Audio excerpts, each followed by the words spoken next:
ஆண்டவராகிய இயேசு கிறிஸ்துவின் ரத்தத்தினால மீட்கப்பட்ட பிரியமான தெய்வ ஜனமே, இன்றைய நாளிலும் கூட கர்த்தர் நம்மோடு பேசி இருக்கிறதான வார்த்தை 1 பேதுரு 5ஆம் அதிகாரம் 6வது வசனம்.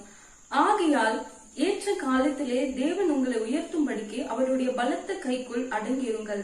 ஆம் தெய்வ ஜனமே, கர்த்தர் ஒருவரை உயர்த்தணும் அப்படின்னா அவருடைய கைக்குள்ளாக நம்ம அடங்கி இருக்கணும். காத்திருக்கிறது மிகவும் அவசியமா இருக்குங்க. இந்த அதிகாரத்திலே சொல்லப்படுகிறது, அவர் நம்மளை விசாரிக்கிறவரான படியினாலே நம்மளுடைய எல்லா கவலைகளையும் அவர் மேல வச்சுட்டு பொறுமையோடு கூட விசுவாசத்தோட கூட அவருடைய சமூகத்துல நம்ம காத்திருக்கும் பொழுது கர்த்தர் நம்மளுடைய வாழ்க்கையை ஏற்ற காலத்துல உயர்த்துகிறவரா இருக்காருங்க. ஏன் ஆண்டவர் நம்மள காத்திருக்க சொல்றாரு அப்படின்னா, இந்த கடைசி காலத்துல பிசாசானவன் கெச்சிக்கிற சிங்கத்தை போல யார விழுங்கலாமோன்னு சொல்லி நம்மளோட விசுவாசத்தை குறைக்கும்படியே அநேக காரியங்களை அவன் செய்து கொண்டிருக்கிறாங்க.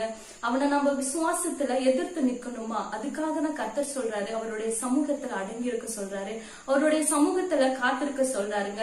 தேவன் நம்மள உயர்த்தணும்னா, நம்மளோட விசுவாசத்தை நம்ம வர்த்திக்க செய்யணும்னா, ஊழியத்துல நம்ம உயரணும்னா நிச்சயமாகவே அவருடைய வாழ்க்கையில் அவருடைய சமூகத்துல நம்ம காத்திருக்கும் பொழுது நிச்சயமாகவே தேவன் நம்மளுடைய வாழ்க்கையை உயர்த்த அவர் வல்லவரா இருக்காருங்க.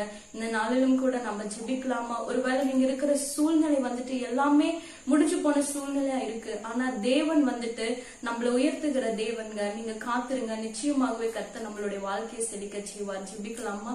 பரிசுத்தமுள்ள எங்கள் நல்ல பிதாவே, சேனைகளின் தேவனாகிய கர்த்தாவே, அப்பா, இன்று நீர் எங்களோடு கூட பேசின இந்த வார்த்தைக்காக உமக்கு நன்றி ஆண்டவரே.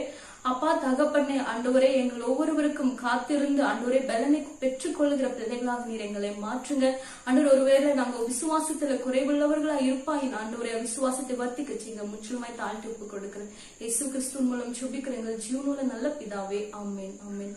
சோர்ந்து போகாதீங்க, தேவன் ஏற்ற காலத்துல நிச்சயம் உயர்த்துவார். God bless you. God bless you.